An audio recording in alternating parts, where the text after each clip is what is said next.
amados hermanos. Es para mí un privilegio estar aquí en La Tigra en esta mañana de este precioso sábado, y le doy gracias a mi hermano Hansel y a su familia que me han invitado y nos han dado la acogida, a mi esposa y a mí, que está aquí presente acompañando. Bueno, el hermano Hansel me pidió que trajera hoy mi testimonio, el por qué yo, siendo evangélico por 49 años, me hice adventista. Él me había escuchado dar el testimonio allá en Chachagua y me dice: me gustaría que los hermanos de La Tigra también lo escuchen.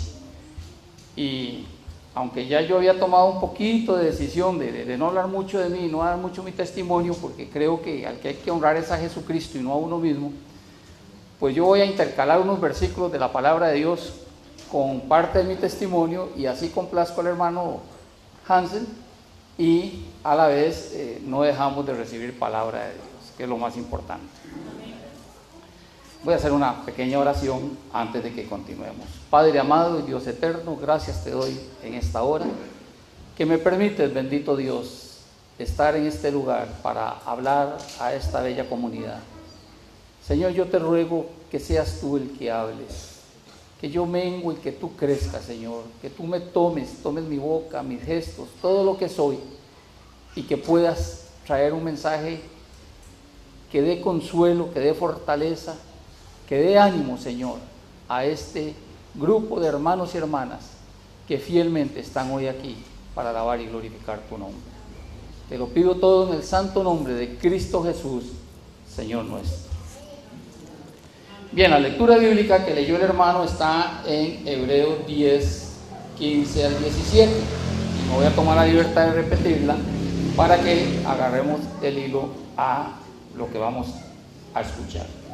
Dice así: y nos atestigua lo mismo el Espíritu Santo. Veamos, hermanos, que la palabra de Dios nos está diciendo que es el Espíritu Santo el que nos da el testimonio. Nos atestigua lo mismo el Espíritu Santo, porque después de haber dicho: este es el pacto que haré con ellos después de aquellos días, dice el Señor, pondré mis leyes en sus corazones y en sus mentes las escribiré. Añade: y nunca más me acordaré de sus pecados y transgresiones. Pues bien, yo quiero usar este pasaje y también quiero usar este otro para hablarles en esta mañana, que se encuentra en Colosenses. En Colosenses, en el capítulo 2, versículo 14 al 17, que dice así: anulando el acta de los decretos que había contra nosotros, que nos era contraria, quitándola de en medio y clavándola en la cruz. Y despojando a los principados y a las potestades, los exhibió públicamente, triunfando sobre ellos en la cruz. Por tanto, nadie os juzgue en comida o en bebida, o en cuanto a días de fiesta, luna nueva o días de reposo, todo lo cual es sombra de lo que ha de venir, pero el cuerpo es de Cristo. ¿Por qué quiero que meditemos en los dos pasajes, este de Colosenses y aquel de Hebreos?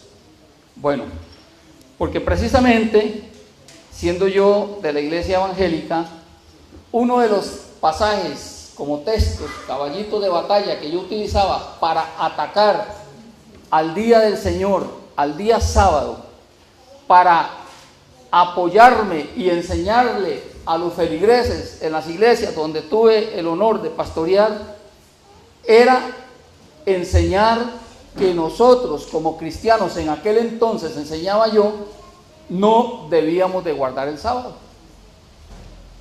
Y entonces este pasaje de Colosenses, entre otros, lo utilizaba como se utiliza hoy en día por toda la mayoría de los cristianos, para decir lo que dice el versículo 14, anulando el acta de los decretos. Pero vean qué interesante, mis amados hermanos. Ahí dice que se anularon unos decretos, pero resulta que no dice que se anularon las leyes ni se anularon los mandamientos. Dice los decretos. Ahora, dentro de los decretos no se anularon todos, pero yo entendía antes que al hablar de que se anularon los decretos, se había anulado todo. Y por eso era un defensor a capa y espada de que teníamos que congregarnos el domingo porque Jesucristo resucitó un domingo y no el sábado porque el sábado era los judíos. Esa era la concepción evangélica que yo tenía. Y entonces dice, anulando el acta de los decretos que había contra nosotros, que nos era contraria, quitándola del medio y clavándola en la cruz. Entonces, al buen entendedor, con pocas palabras, antes yo no era buen entendedor, pero el Espíritu Santo permitió que yo llegara al conocimiento de la doctrina que tenemos aquí, que profesamos nosotros, para que entendiera que yo era el que estaba equivocado. Y los decretos que fueron anulados, el acta de decretos que fue anulado, es lo que nos era contrario. Entonces, como decimos los abogados, a contrario censo, lo que no nos es contrario no ha sido anulado. O sea, lo que nos es beneficioso sigue vigente. Vamos a dos mandamientos. Voy a mencionar solamente dos para abreviar el tiempo. En la palabra del Señor enseña en el Antiguo Testamento que si una mujer o un hombre eran pillados en adulterio, tenían que morir irremisiblemente apedreados. Por eso cuando aquella mujer, en el tiempo que Jesús vino a cumplir su ministerio terrenal, la llevaron delante de él y le dijeron: maestro, a esta mujer la hemos cogido en pecado de adulterio, y dice la palabra que debe de morir apedreada. Bueno, el que esté limpio de ustedes, lance la primera piedra. Y todos se fueron revisando internamente, se dieron cuenta de que todos eran pecadores, fueron soltando las piedras, primero los más viejos hasta los más jóvenes finalmente, y todos se marcharon y nadie la apedreó. ¿Cuál era el decreto sobre el mandamiento? El mandamiento es: no cometerás adulterio. Mandamiento séptimo: no cometerás adulterio. ¿Cuál era el decreto sobre el mandamiento?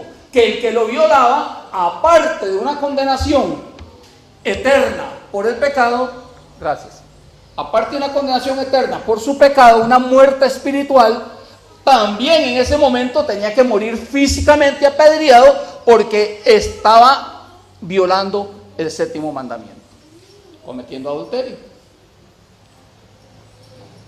Pero resulta que Jesús, que venía a cumplir una misión especial, dando su vida, derramando su sangre en la cruz del Calvario, anuló esos decretos. No anuló el mandamiento. El mandamiento: no cometerás adulterio, sigue vigente. Pero el decreto de apedrear al que viola el mandamiento fue clavado en la cruz.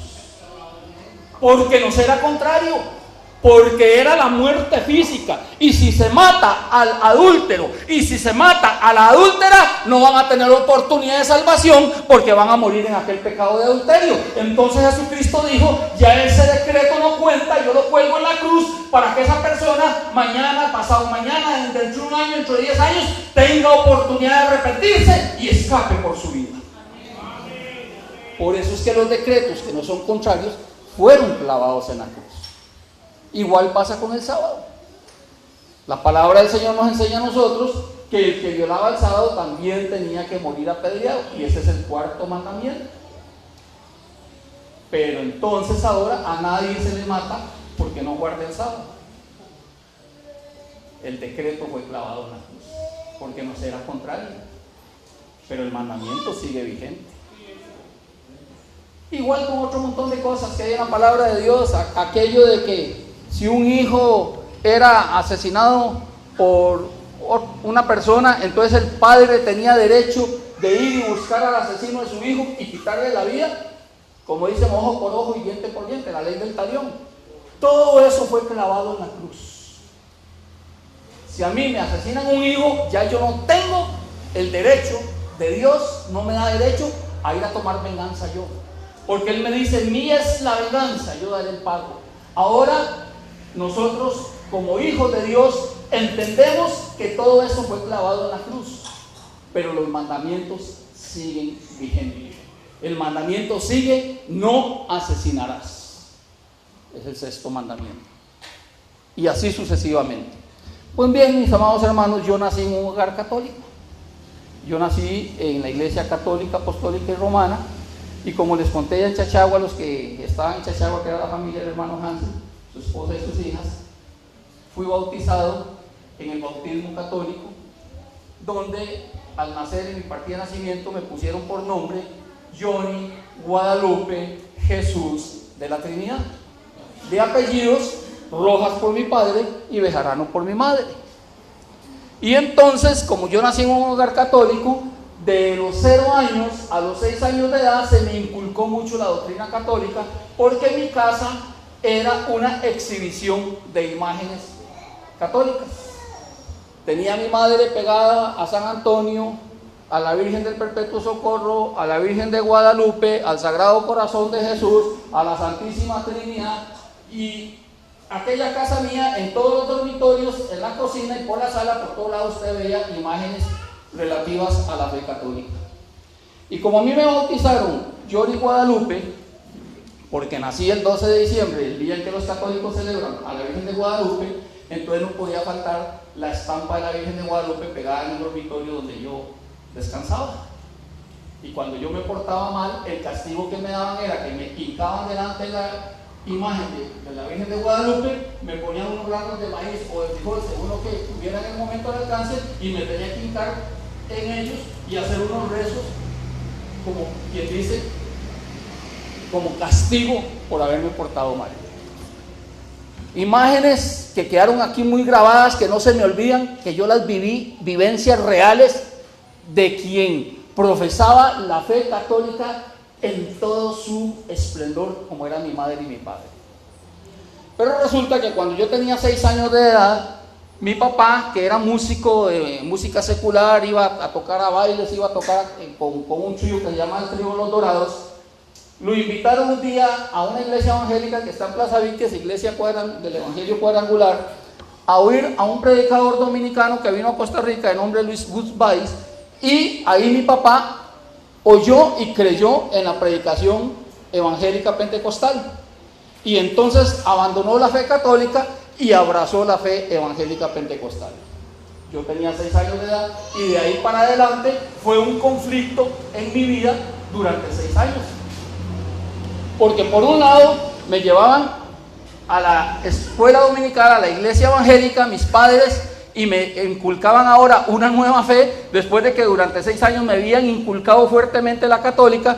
Y en esos 6 años siguientes, de los 6 años a los 12 años, mi abuelita Carmen Solís,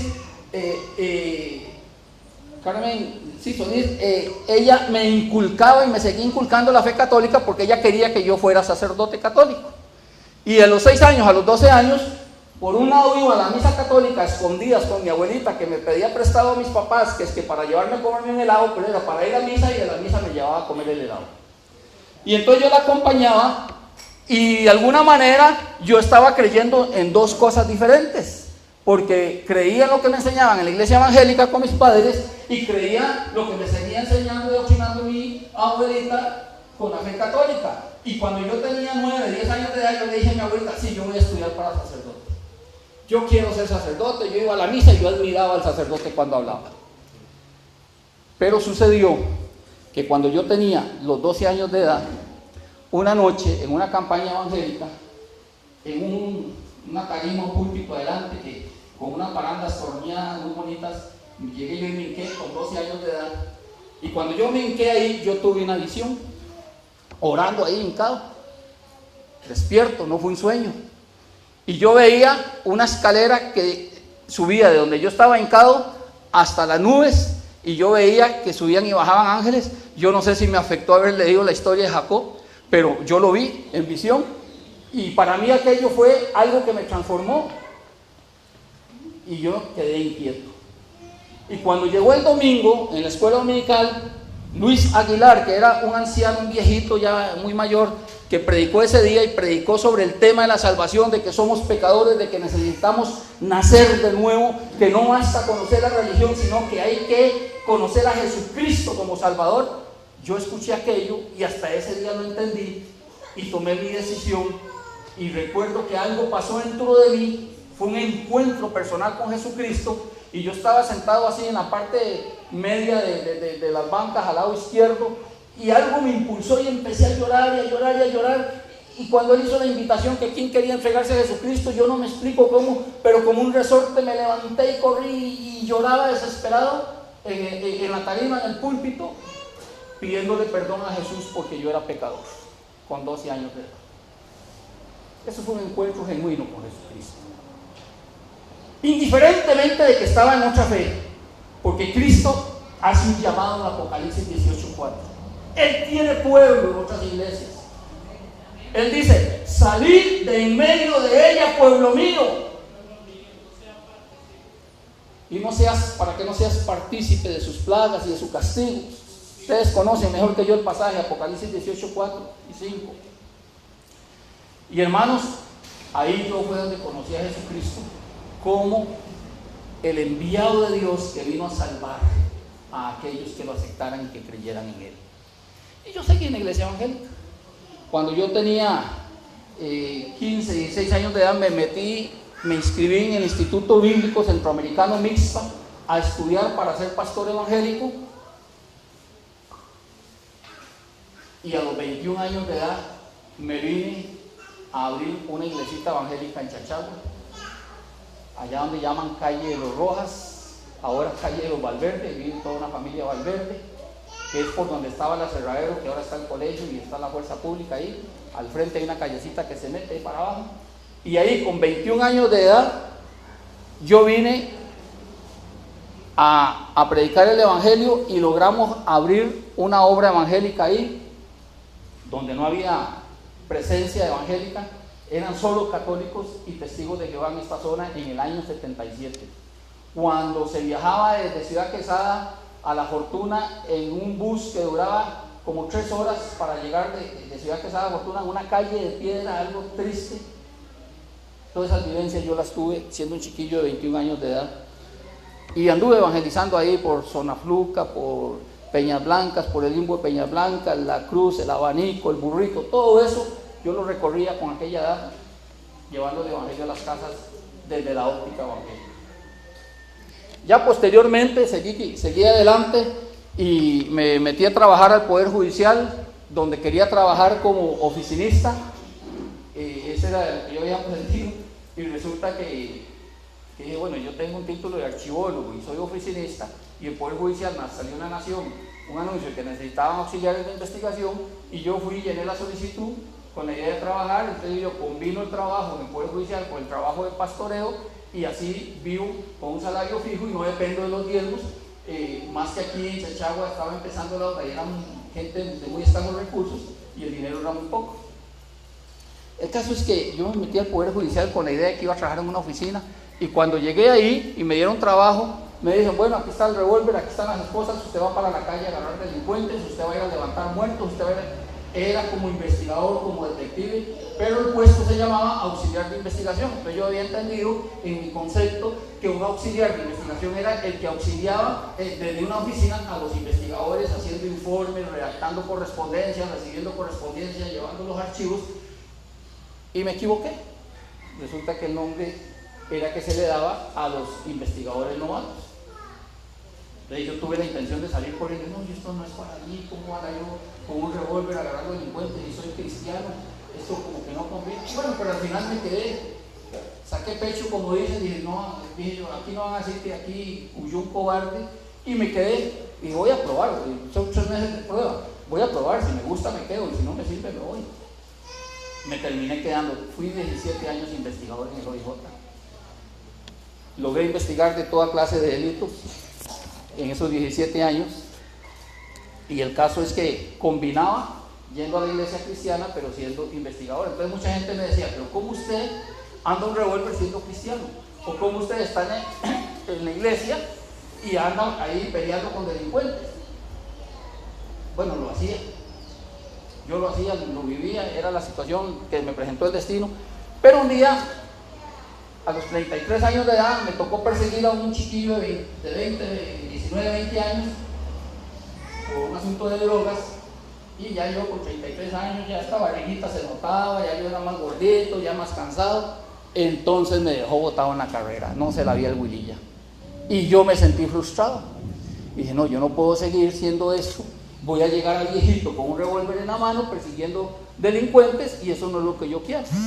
Entonces yo en ese momento estaba trabajando en el OIJ de Punta Arenas y le hablé con el jefe y pedí traslado que me mandaran a San José con la idea de meterme a la universidad para estudiar como abogado, porque ya, dentro del Poder Judicial ya yo prácticamente había alcanzado los escalafones de investigador. Entonces, ¿qué seguía?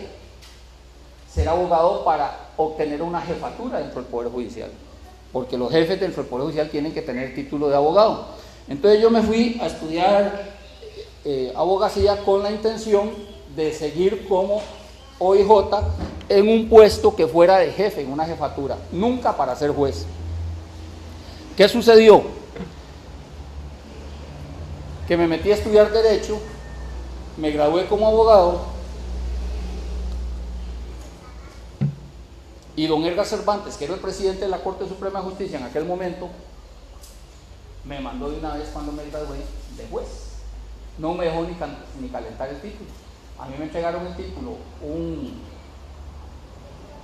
16 de noviembre a las 6 de la tarde en la ceremonia en el Colegio de Abogados y al día siguiente ya me llamaron para que me fuera de juez. Bendición de Dios que me abrió puertas. ¿Qué es lo que quiero contarles, hermano? Yo estaba de juez y estando de juez seguía alternando mi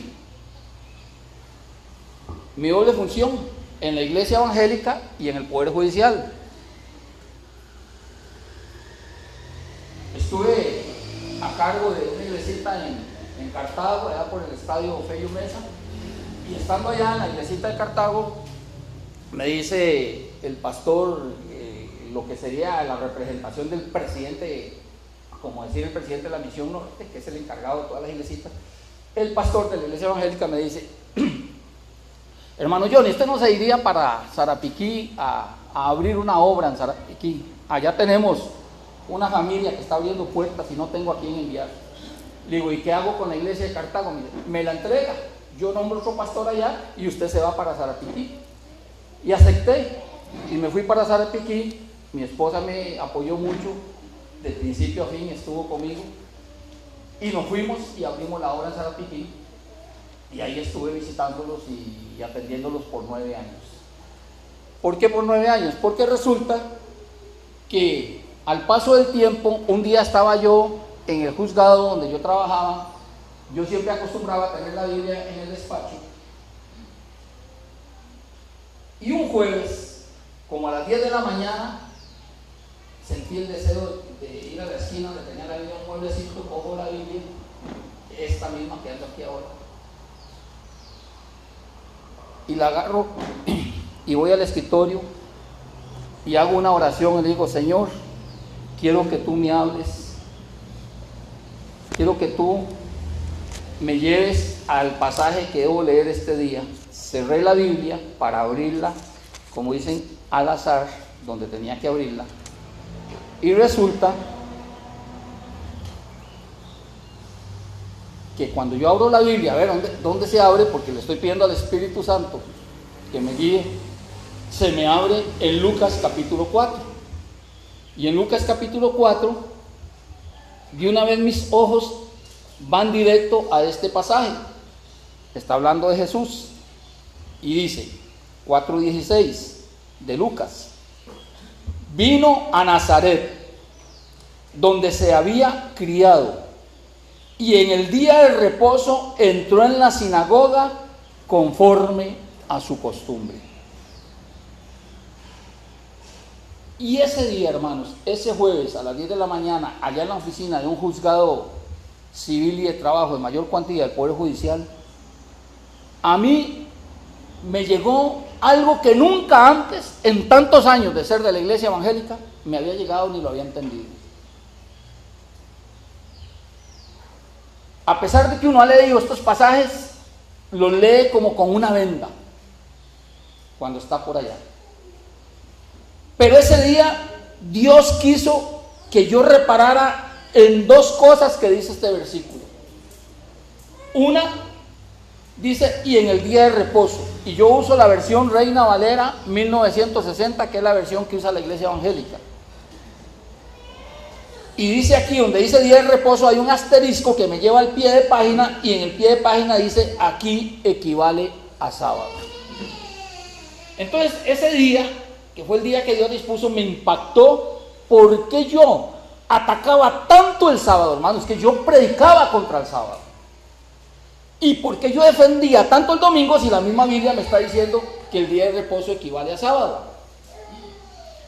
Y el otro punto en este texto que me impactó es que era de Jesús que estaba hablando, y dice que Jesús fue a la sinagoga el día de reposo, y dice conforme a su costumbre.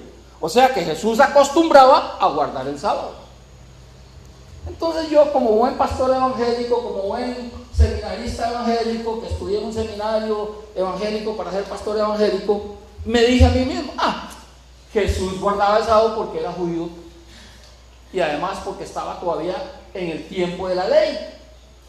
Y entonces yo mismo, en mi humanidad, en mi conocimiento intelectual religioso, yo mismo traté de justificar el por qué Jesús guardaba el sábado con esas respuestas. Él era judío en primer lugar, y en segundo lugar está en la ley porque todavía no ha muerto en la cruz, es lógico que guardara el sábado conforme era su costumbre. Pero el Espíritu Santo no me dejó en paz. Empiezo yo de ahí para adelante en una lucha. ¿Por qué sábado? ¿Por qué domingo? ¿Por qué domingo? ¿Por qué no sábado? Y empiezo a buscar literatura, pero busqué mal, porque busqué literatura evangélica que me hablara del sábado y del domingo, y lógicamente, como era literatura evangélica, toda era a favor del domingo y en contra del sábado. Entonces no había, pero yo leía aquello, y a pesar de que leía aquellos argumentos, no me satisfacían, no me llenaban. Yo seguía dentro de mí con algo que me quemaba, con algo que me perturbaba, con algo que me decía, ¿por qué domingo? ¿Por qué no sábado? Y entonces, un día que teníamos juicio, yo como juez, llegaron Henry Mora, abogado, y Fidelio Castillo, también abogado. Mi esposa conoce a Fidelio Castillo, Henry Mora no lo conoce, que son evangélicos y predicadores evangélicos, y éramos conocidos.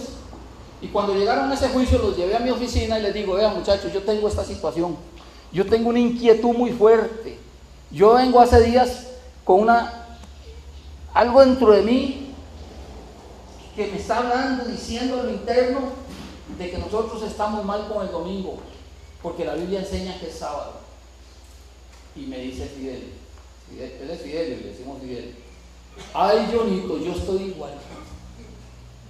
Y dice Henry, a mí me pasa lo mismo, yo hace tiempo me vengo cuestionando que por qué nosotros guardamos el domingo y no el sábado, pero no hemos encontrado la respuesta. Le digo, yo tampoco la he encontrado. Me dice, y siga buscando, y si la encuentra, ayúdenos a ver si la entendemos. Ahí yo he sido el irresponsable, porque con Fidel he hecho 2 o 3 citas para que conversemos, me dice que hasta me va a invitar al almuerzo para oír toda la explicación, y no he ido. Y con Henry Mora, pues no lo volví a ver desde ese día. No tengo teléfono de él, no sé cómo localizarlo. El caso es que a mí me nace esa inquietud. Fueron 5 años de lucha, nada más entre el Espíritu Santo y yo, una lucha interna. Pues resulta que 5 años después, como yo soy terco y no entiendo y todavía no caigo y no le doy la razón a Dios de que es sábado, y sigo todavía religiosamente defendiendo el domingo y atacando el sábado porque es de los judíos, porque es de una falsa profeta que le llaman Elena de White, los adventistas que están apegados al judaísmo, que es lo que les gusta judaizar, que quieren vivir bajo la ley, que creen que el sábado los salva. Esos adventistas están equivocados, esa secta hereje que ellos creen que tienen la verdad, pero están más equivocados. Decía yo que el chiquito era llorona, y así lo predicaban en los púlpitos evangélicos, y yo decía, hermanos, gloria a Dios por nosotros, porque ya tenemos la luz, la gracia de Jesucristo, y no estamos apegados a la ley de los judíos, y usted y yo no tenemos que guardar el sábado, pero guarden los adventistas, pero usted y yo tenemos al día del Señor, que es el domingo, porque Él resucitó un domingo, y gloria a Dios porque a nosotros no nos atan la ley. Ya, pero si nos ataba un domingo y no nos dábamos cuenta que nos ataba el domingo, y no se dan cuenta que están atados al domingo. Y entonces Dios, que ve la sinceridad de mi corazón, un día viene un vecino y me dice: Johnny, ¿qué emisora de cable tiene usted en su casa? Cable por televisión. Le digo: tal emisora. ¿Y tenés internet? Sí. Hombre, ¿por qué no te pasas a esta otra? La otra era más nueva. Dice: ¿por qué no te pasas a esta otra? Es más barato y tiene prácticamente lo mismo. Digo: ¿de veras? Me dice: sí, te economizas casi 7,000 colones por mes. Y entonces yo hice la prueba, retiré la emisora que tenía de cable por televisión con internet y puse la nueva emisora, la contraté, me pusieron, y un día estoy, mis amados hermanos, un sábado en la tarde en la casa, pase y pase canales para ver qué canales perdí de la antigua emisora, pero también de la antigua empresa de cable, pero también para ver qué canales gané con la nueva empresa de cable. Y resulta que son las 7 de la noche y en la pasadera de canales que voy teniendo, llego a uno donde están anunciando que viene la predicación y el tema es los hijos de Dios y las hijas de los hombres. Y el pastor pusieron ahí Esteban Bor. Yo no sabía quién era, no conocía a Esteban Bor. Ahora ya tuve el gusto de conocerlo personalmente, nos abrazamos, nos tomamos fotos y todo. Pero en aquel momento yo no sabía ni quién era. Y entonces a mí lo que me llamó la atención fue el título de la predicación. Y dije: mira, un canal 3ABN Latino, se llama el canal. Y dije: mira, un canal que no lo tenía la otra emisora, lo tiene esta. Mira, un canal de Estados Unidos evangélico. Para mí en ese momento era un canal evangélico. Y me interesó el tema porque cuando yo estuve en el instituto, una de las polémicas fuertes en la teología pentecostal era quiénes eran los hijos de los hombres y quiénes eran las hijas quiénes eran los hijos de Dios y quiénes eran las hijas de los hombres, que habla ya en Génesis. Y entonces recuerdo que uno de los profesores en el seminario decía que los hijos de Dios que hablaban ahí eran ángeles caídos que vinieron y buscaron humanas para tener hijos y que por eso nacieron gigantes. Una enseñanza totalmente salida del contexto bíblico. Y a mí eso nunca me llenó, nunca me convenció ese argumento. Sin embargo, yo lo enseñé y lo prediqué por muchos años porque fue lo que recibí en un instituto evangélico. Pues, ¿qué pasó? Que como el tema me llamó la atención, me quedé estacionado en el canal y escuché toda la predicación del principio a fin de Esteban Bor. Y me encantó. Y se me aclaró el tema, pero tan claro, que todas las dudas que yo tenía se disiparon. Pero y yo voy a ver qué sigue cuando él termina de predicar. Y coincidiendo todo, el hermano va terminando de predicar en la televisión y empieza a sonar la puerta de la casa. Tuve visitas. Llegó el hermano Omar Burgos con su esposa Rosángel, con sus 2 hijitos, una pareja de adolescentes. Y ya tuve que apagar la televisión, nos atendimos a ellos y esa noche nos dieron a las 2 de la mañana en la casa ahí conversando y comiendo. Y ya no vi más tele. Nos fuimos para la escuela dominical al día siguiente, que era domingo, y cuando yo regresé el domingo, mientras mi esposa preparaba el almuerzo, yo fui de fiebre a prender la televisión y dije: voy a ver el canal que estaba viendo ayer, porque me encantó esa predicación, qué rico, como me aclaró, como me gustó, aunque me cayó mal el predicador, porque yo lo vi tan feo y se me pareció así la cara como una lechuza, y yo: qué hombre más horrible. O sea, el diablo poniendo ideas para que yo tal vez cambiara de canal y me fuera a la predicación y no aprendiera y Dios no pudiera sacarme las dudas que yo tenía. Sin embargo, ahí me sostuve y lo vi todo. Y al día siguiente que voy a poner la televisión, ¿qué me apareció? Un hermanito de origen afroamericano estaba hablando y estaba diciendo: hermano, nosotros los adventistas que tenemos la verdad, que tenemos, somos los únicos que predicamos el santuario. Y empieza ese hermano: ay, Dios mío, yo sentí una decepción tan grande. Yo era evangélico pentecostal, estaba yendo a Sarapiquí con mi esposa y también nos congregábamos en San José, en San Sebastián, en la iglesia madre, en la iglesia principal. Y sentí una decepción tan grande al oír a aquel hombre moreno, aquel negro decir que eran adventistas. Y dije yo: ¡qué desgracia! Ya se nos están metiendo los adventistas por la televisión a Costa Rica. Y me enojé. sinceramente me enojé. ¿Y qué puedo hacer yo? Nada puedo hacer. Entonces dije, de aquí el abogado al sombrero, voy a ponerles cuidado. Me armé de cuadernos, me armé de lapiceros. Yo tenía y todavía tengo un equipo para quemar discos de DVD, y entonces programé la televisión. Yo me iba a trabajar al tribunal, en ese momento estaba trabajando en el Tribunal Penal de Guapiles, y entonces yo me iba a trabajar al tribunal, pero me metía a internet y veía todo el horario de los programas de todo el mes de esa emisora, que es ADN Latino, y entonces los temas que me llamaban la atención por su nombre, yo los programaba incluso con un mes de anticipación para que la grabadora automáticamente me los grabara, aunque yo estuviera haciendo un juicio en Guapiles. Y entonces así yo logré grabar 67 discos de 6 horas cada uno, con temas y predicaciones y estudios adventistas, que después yo empecé a estudiarlos y a analizarlos a pura Biblia, para ver dónde estaba el error de los adventistas y poderle decir a los hermanos a los que yo les predicaba en la iglesia pentecostal, porque los adventistas eran una secta hereje y no había que creer en ellos y había que andarles de larguito, porque yo les iba a enseñar dónde estaban los errores adventistas. Y me llevé 3 años, no crean que eso fue de la noche a la mañana. Me llevé 3 años. 3, ADN Latino fue mi universidad adventista. 3 años estudiándolos, analizándolos, para al final llegar a esta conclusión. Aquí el equivocado soy yo. Los adventistas están en lo correcto. A mí me han enseñado mal. Me han enseñado un montón de cosas que parecen Biblia, que no son Biblia. Y entonces fui y hablé con el presidente de la misión, para que me entiendan, voy a hablarle como hablamos nosotros aquí. Allá no se le dice presidente de la misión, tiene otro nombre, pero el pastor general. Y le digo, hermano Arturo, usted me daría chance de yo abrir el templo los sábados para que hagamos ayunos, para que hagamos estudios bíblicos los hermanos que quieran, porque ya yo estaba convencido. Ya yo había entendido que el día del Señor es el sábado y no el domingo. ¿Y qué me dijo el hermano? No, hermano Johnny, eso no es posible, me va a dividir la iglesia. Nosotros no somos adventistas, nosotros guardamos el domingo. Para eso es la escuela dominical.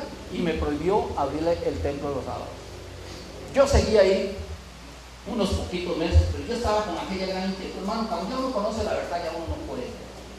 Y ya yo, cuando oía a los predicadores que predicaban, y yo empecé también a predicar ya prácticamente la doctrina adventista, empecé a predicar siendo pentecostal. Y entonces me jalaron a cuentas. Y un día el hermano que era el presidente de la misión, me citó a una reunión y llevó testigos de lo que iba a hablar conmigo. Y entonces ya me dijo, hermano Johnny, es que no nos sirve lo que usted habla. Eso no está conforme a lo que nosotros enseñamos. Y ahí me hablamos otras cosas más, pero entre las cosas que hablamos me dice, vea, es que si usted siente que usted quiere ser adventista, las puertas están abiertas, se puede ir, y se puede ir en paz, y yo le doy mi bendición para que se vaya en paz. Ahí hay iglesias adventistas donde usted puede ir a enseñar todo eso que ya se está creyendo. Y yo le tomé la palabra, entregué todo y no volví más a la iglesia evangélica, pero tampoco fui a la iglesia adventista, porque yo ya estaba convencido, pero hay algo, hermano, son 49 años de ser evangélico, y entonces hay algo que todavía lo amarra a uno por tradición a la religión evangélica.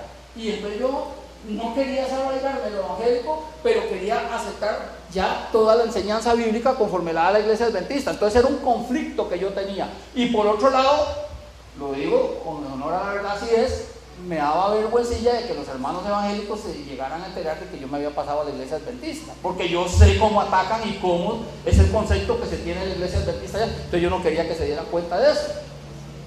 Y entonces me quedé en la casa 4 meses sin congregarme en ningún lado. Y mi esposa, que era la líder de mujeres, era la líder del grupo de oración en la iglesia evangélica, a ella sí, feliz, yendo allá. Y me dice, ¿usted qué piensa hacer? Digo, no, si yo no quiero ir a la iglesia evangélica, ya no me llena ir a la iglesia evangélica. Ah, yo sí sé, yo sigo ahí porque yo sé en lo que he creído, y ella toda pochotona diciéndome que ella se mantenía en la iglesia evangélica. Y entonces, ¿qué pasó? Que como a los 4 meses me dice, bueno, mijito, hagamos algo, busquemos otra iglesia evangélica. Si no quiere ir ahí donde estábamos yendo, busquemos otra. Y nos fuimos a probar a 3 iglesias diferentes. Y en las 3 fue una decepción. Lo que enseñaban los pastores totalmente salido del contexto bíblico. Y en una de ellas encontramos que no era un pastor, sino una pastora que delante de toda la congregación humillaba al esposo. Y digo, no, esto no, yo no quiero nada de esto. Esto no es para mí, ya yo conocí la verdad. Y entonces me fui y me quedé como un mes más metido en la casa, y ella y mis hijos siguieron yendo a la iglesia evangélica. Y allá como al mes Le digo, voy a ir a la iglesia adventista en Desamparados. Nosotros vivíamos en Desamparados en ese momento. Voy a ir a la iglesia adventista en Desamparados. Voy a ir a ver si me gusta. Voy a ir a, como dicen, a sondear, a investigar, a ver cómo es el ambiente. Yo nunca me había congregado en una iglesia adventista. Y hermanos, cuando yo llego, están dos hermanas diaconisas allá atrás, como decirte, bajo ese techito, con una mesita, apuntando en un cuaderno todas las visitas que van llegando, dándole la bienvenida, y con un amor y con un cariño lo agarran a uno y lo llevan y lo sientan. Y yo, ¿qué es esta especialidad? Pues si yo no soy el presidente de la República, ¿por qué me tratan así? Y cuando digo que el hermano José Celio, que era el primer anciano desde aquí adelante, ya terminando el culto de esa mañana, dice, bueno, las visitas, hermano Johnny Rojas, hermano fulano tal, porque había otra visita, dice, están invitados a almorzar, no se nos vayan, allá atrás tenemos un almuercito para ustedes que son visitas, será muy grato para nosotros que nos acompañen. Y dije, ¿qué es esto, güey? Hermanos, a mí me ganaron con ese amor, con ese trato, con ese cariño. Y lógicamente fui a almorzar atrás, como me invitaron, y al sábado siguiente iba el hombre calladito, viendo a ver que no lo vieran los evangélicos, pero iba para la iglesia adventista. Y ya llegué, hermano. Y como hay dos turnos, yo llegaba, según yo, para llegar temprano y mañana y siempre llegaba tarde. Y terminaba el primer turno y yo no sabía qué era eso, el primer y segundo turno. Y entonces yo me quedaba y digo, qué raro, qué largos que son estos cultos y repiten lo que ya dijeron. Es que eran dos turnos, ¿verdad? Yo no sabía, no había entendido la dinámica. Entonces viene el pastor Leonardo Gran y me dice, hermano Johnny, maestro, él me decía maestro, tienes que tomar una decisión. Digo, ¿cuál decisión? Vas a ser miembro del primer turno o del segundo turno. Digo, ¿qué significa eso? Y entonces ya me explica, y ya hasta ahí entendí el por qué se repetía la cartilla, por qué se repetía la escuela sabática, y lo único que no repetían era el predicador de fondo. Pero todo lo demás era exactamente lo mismo, todo se repetía, hasta ahí entendí. Entonces yo tomé una decisión y dije, bueno, mi familia es evangélica, no van a entender que yo me quedé todo el sábado metido en una iglesia adventista. Entonces decidí por el primer turno, porque así salía más temprano para compartir más con la familia. Dios me dio esa sabiduría, gracias a Dios que me iluminó por ahí. Y entonces yo ya temprano estaba en la casa, almorzaba con la familia el resto de los sábados y compartía con ellos el resto del día, siempre guardando el sábado, por supuesto. Bueno, así sucedieron las cosas. Yo pedí que me bautizaran y me dice el pastor, pero ¿cómo te vas a bautizar vos si estás empezando en la iglesia adventista? Digo, ¿qué es lo que tengo que hacer para que me bauticen? Me dice, tenemos que darte un curso sobre el bautismo. Digo, sobre la doctrina adventista, tenés que conocer la doctrina adventista. De ahí, si quiere buscamos una hoja y un papel y me hace preguntas sobre las 28 creencias y cualquier otra pregunta que usted tenga. Le digo, no es que ya 3 ABN latino me lo enseñó todo. Yo todo rajón, hermanos, hablándole. ¿Qué tal que me hubiera metido una pregunta teológica bien profunda y me deja feo, ¿va? Pero bueno, el hermano me creyó. Me dijo, si es así, si sentís que estás preparado, te vamos a bautizar en noviembre. Yo empecé a ir en octubre, el 9 de octubre empecé a ir a la iglesia de Desamparados. Me dijo que me bautizara en noviembre, pasó noviembre, no me bautizó, pasó diciembre, no me bautizó, entonces le reclamo en enero. Hermano, ¿qué pasó? Usted no me ha bautizado, yo quiero bautizarme. Yo siento que necesito bautizarme, el Espíritu Santo me está quemando que me bautice, porque a mí me bautizaron cuando yo tenía 17 años de edad, y el pastor que me bautizó a mí no guardaba el sábado, y yo tampoco guardaba el sábado. O sea, nos bautizamos siendo pecadores.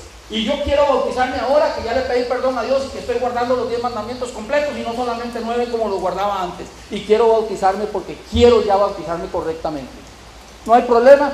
Un día me llamó y me dijo que el 22 de enero, me llamó un jueves, 22 sábado, 23, el jueves 21 de enero me dice, maestro, necesito que este sábado te vengas al segundo turno, que no vengas al primer turno. Digo, ¿por qué, pastor? Dice, porque te vamos a bautizar. Y efectivamente el 22 de enero me bautizaron en la iglesia de Desamparados, el pastor Leonardo Gran, a las 12:45. Y vean qué bonito lo que salió de mi corazón ponerle a Dios. Gracias, Padre eterno, por tu amor y misericordia, porque lo que para muchos ha sido confusión y engaño, para mí ha sido revelación y verdad. Te amo a Jesucristo, quien ha pagado el precio con sangre y dando su vida por mí. Lo amo por la salvación gratuita que me ha otorgado. Soy salvo por gracia. Amo al Espíritu Santo, el Consolador y guía que tú, Padre, has enviado para guiarme a toda verdad. Y por eso ahora entiendo que no solamente soy salvo por gracia, sino que también en mi amor por ti te correspondo haciendo tu voluntad conforme a Mateo 7:21 y guardando tus mandamientos conforme a Éxodo 20 y Juan 14:15. Gracias Dios por permitirme ser parte de tu iglesia con la fe de Jesús y guardando tus mandamientos de acuerdo a Apocalipsis 2:17, 14:12 y 22:14 y 1 Juan 5:1-4. Con sinceridad, tu hijo, Johnny Rojas Bejarano. Eso le escribí en el himnario que compré. Aquí lo tengo en el himnario adventista. Lo escribí en aquel momento después de que me bauticé. Y mis amados hermanos, salió la circunstancia de que mis papás se enfermaron, que el doctor recomendó que mi padre tenía que buscar un clima caliente, que San José le estaba afectando mucho, y fuimos a dar a Atenas. Entonces yo dije, ya en Atenas me congrego en la iglesia adventista de Atenas. Y mi esposa me dice, y yo me congrego en la iglesia evangélica de Atenas. Y llegamos a Atenas, y ella nunca se congregó en la iglesia evangélica, y yo nunca me congregué en la iglesia adventista de Atenas en ese momento, porque no había iglesia adventista en Atenas. Y entonces empiezo a viajar desde Desamparados desde Atenas hasta San José todos los sábados para ir a la escuela sabática. Y como 4 meses después de estar viajando a Desamparados, me dice mi esposa, aquella que un día me dijo, a mí no me toque, yo sé muy bien en lo que he creído, yo me quedo en la iglesia evangélica donde estoy porque yo sé muy bien en lo que he creído. Y me dice, tengo ganas de acompañar un culto adventista, pero que no sea en Desamparados. Si quiere vamos a la buena. Y entonces digo yo, como ya yo había conocido dónde estaba el campamento adventista en Orotina, yo creí que dentro del campamento había cultos. Le digo, vamos al campamento para que conozcan. Y me la llevo para allá, un sábado. Y nos encontramos que lo que había era un grupito. Vean hermanos, vean cómo trabaja Dios. Ahí no hay iglesia. Pero para esos días había un grupito que se reunía los sábados ahí y hacían toda la liturgia de un culto normal. Pero era un grupito de no más de 17 personas. Y a ella le encantó. Y seguimos yendo. Y después ya el grupito se salió del campamento y se volvió a unir a la iglesia principal de Orotina, la que está por el estadio. Y ahí seguimos yendo y a mi esposa le encantó. Y se olvidó de la iglesia evangélica y se quedó en la iglesia adventista y aquí la tenemos. Y ya se bautizó. Y mi hijo mayor se bautizó. Y mi hijo menor se bautizó. Solo mi hijo, el del medio, no ha querido bautizarse porque él sigue siendo evangélico. Pero tengo la fe que va a llegar en algún momento. Nada más hay que dar tiempo al tiempo de Dios. Y mis amados hermanos, como no había iglesia adventista en Atenas, el pastor José Benítez Melgar, un día me localiza y me dice que si lo ayudo a abrir presencia adventista en Atenas. Y yo no quería involucrarme así tan a fondo.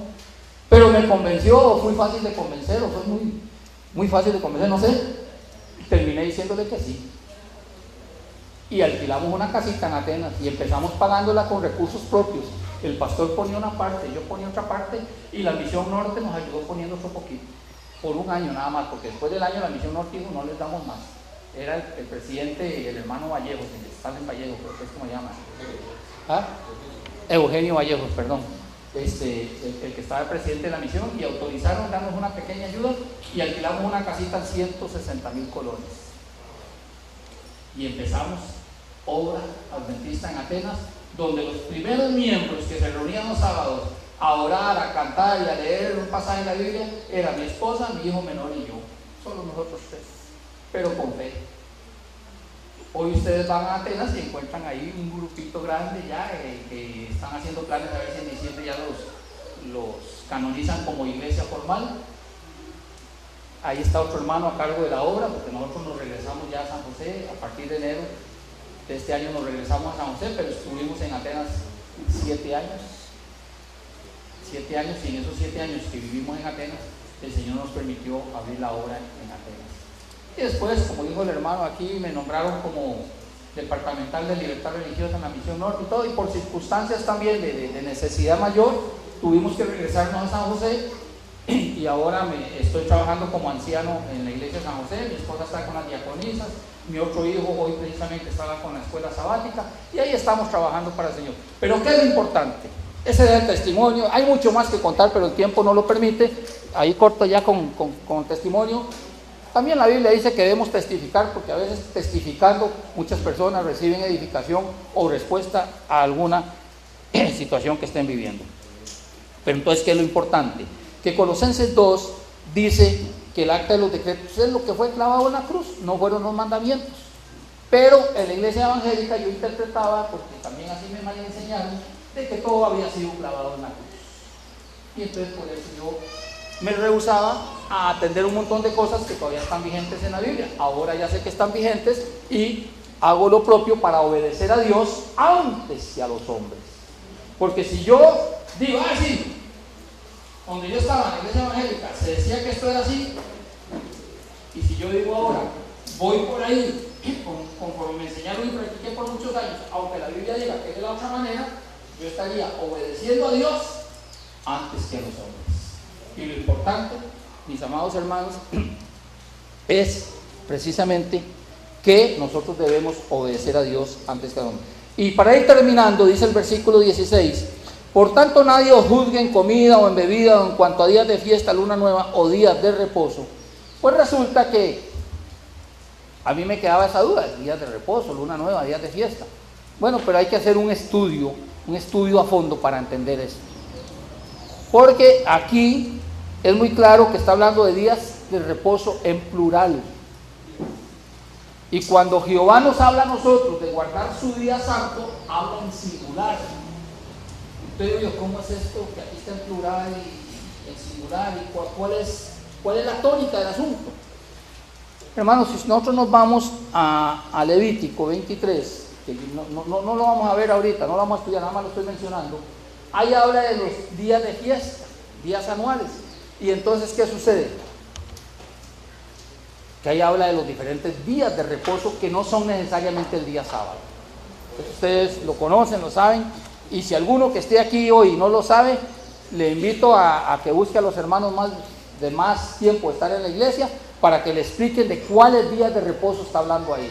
Son la fiesta de los tabernáculos, la fiesta de las trompetas, la fiesta de las cabañas, la fiesta de las primicias, todas esas fiestas que también se les llama días de reposo. ¿Por qué? Porque son fiestas que se cumplen en varios días, no en un día.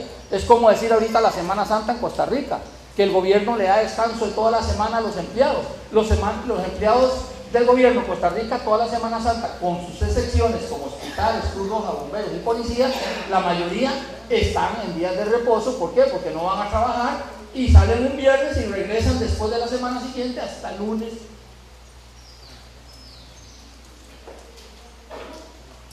Siete días de la semana más uno más, hasta 8 días después regresan a trabajar. Para que entiendan la tónica. En diciembre es parecido. En diciembre ahora el gobierno da un montón de días libres. Entonces podríamos llamar a esos días días de descanso, o días de vacaciones, o días de reposo, no importa el título que se le dé. Eso es lo que pasaba con las fiestas judías, que eran días donde no se trabajaba y se dedicaban a la fiesta, y por eso se les llamaba días de reposo. Pero entonces cierro con el pasaje de la lectura bíblica. Resulta que viene el Espíritu Santo y trabaja en el terco de Johnny Rojas y le dice: un momento, Johnny, usted puede haber aprendido lo que ha aprendido en 49 años en la iglesia evangélica, en el Instituto Bíblico Centroamericano MISPA, pero mi palabra dice muy claramente, yo te lo estoy diciendo, yo Jehová te estoy diciendo, es el Espíritu Santo el que atestigua. No es un hombre, es el Espíritu Santo que te dice que este es el pacto que haré contigo después de estos días, dice el Señor. Pondré mis leyes en tu corazón y en tu mente las escribiré. O sea, yo agarré el pasaje para mí. Y entonces el concepto cambió. Se me cayó una venda, la ceguera espiritual, la venda religiosa se me cayó y pude entender. ¿Y qué usó Dios? Estos pasajes están en la Biblia y yo no los tocaba en la iglesia evangélica, pero Dios usó a Teresa Bell en el latino para que por medio de las prédicas y las enseñanzas en la televisión yo fuera viendo y descubriendo todos estos pasajes que estaban como vedados. Están en la Biblia, pero para mí no existían. Y el Espíritu Santo dijo: vea, Johnny, te aclaro, aquí está la palabra. Y entonces ahora la ley de Dios tiene que estar escrita en mi mente, grabada en mi mente y en mi corazón. Y entonces, cuando yo entendí esto, hermanos, tomé mi decisión en firme y soy muy feliz. Yo puedo decir que soy feliz en la Iglesia Adventista. La amo, la quiero y le pido a Dios que me ayude a estar firme hasta el final, porque yo quiero obedecer a Dios antes que a los hombres. Y si aquí hay alguna persona que está en una situación parecida a la que yo viví, yo hoy le digo que este mini testimonio, con esta mini predicación, poquito de palabra y poquito de testimonio, es porque el Espíritu Santo le está hablando a usted también, para que usted una vez dé su paso firme, tome su decisión y sea valiente y no se avergüence del verdadero Evangelio de Jesucristo. Porque dice que si nosotros le confesamos delante de los hombres, Él nos va a confesar delante de su Padre que está en los cielos. Pero allá van a entrar solamente los que hagan la voluntad del Padre, y no todo el que le diga Señor, Señor, no todo el que le diga en tu nombre hice milagros, en tu nombre levanté muertos, en tu nombre eché fuera demonios. No, eso no es lo que vale, eso no es lo que cuenta. Lo que cuenta es la obediencia a la ley de Dios, porque sus 10 mandamientos están vigentes. Dios no los ha eliminado, Dios no los ha descalificado, y son los hombres o Satanás a través de los hombres el que ha querido decir ya esto no vale. ¿Para qué? Para que la humanidad se pierda creyendo que agrada a Dios sin agradar a Dios. Que Dios me les bendiga, que Dios me les guarde y muchas gracias por su atención.